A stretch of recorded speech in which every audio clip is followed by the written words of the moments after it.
Well, it is a topic that most people don't like to talk about, not even with their doctor. And now, new research suggests it affects even more people than previously thought, and the impact on their lives is even greater. We are talking about excessive sweating, and there is good news. There are things that can be done.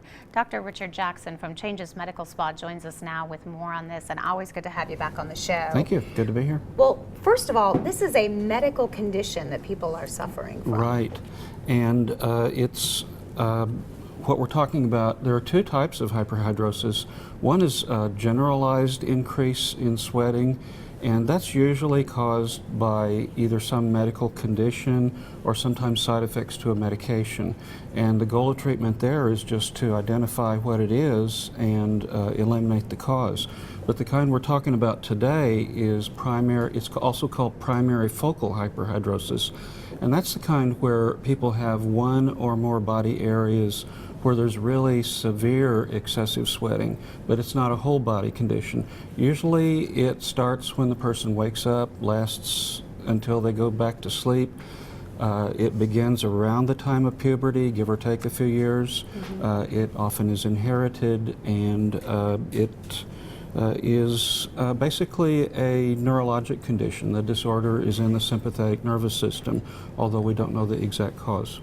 And this new study that came out, you were taking a look. I mean, previously you knew this was a problem. You Sure. helped patients with this. But I would imagine this study even opened your eyes to there's even more people out there that are living with this. Right. The first study that I wanted to talk about was a study of more than 8,000 people that were designed to be representative of the entire American population, both sexes, all races.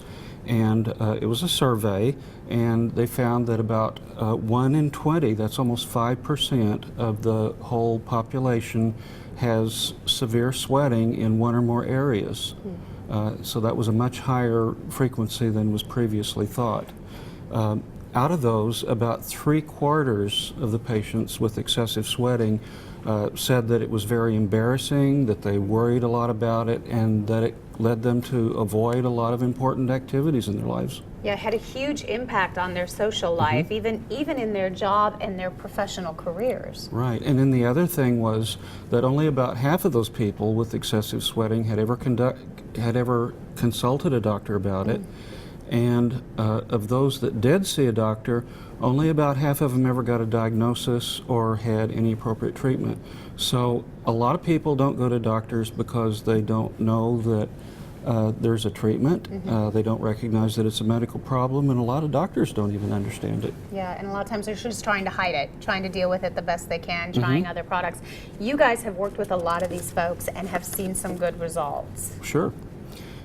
Second study I wanted to mention is one that was done with about 2,000 patients. This was done in Canada and partly in China. And these were people that were going to a dermatology clinic for a variety of reasons.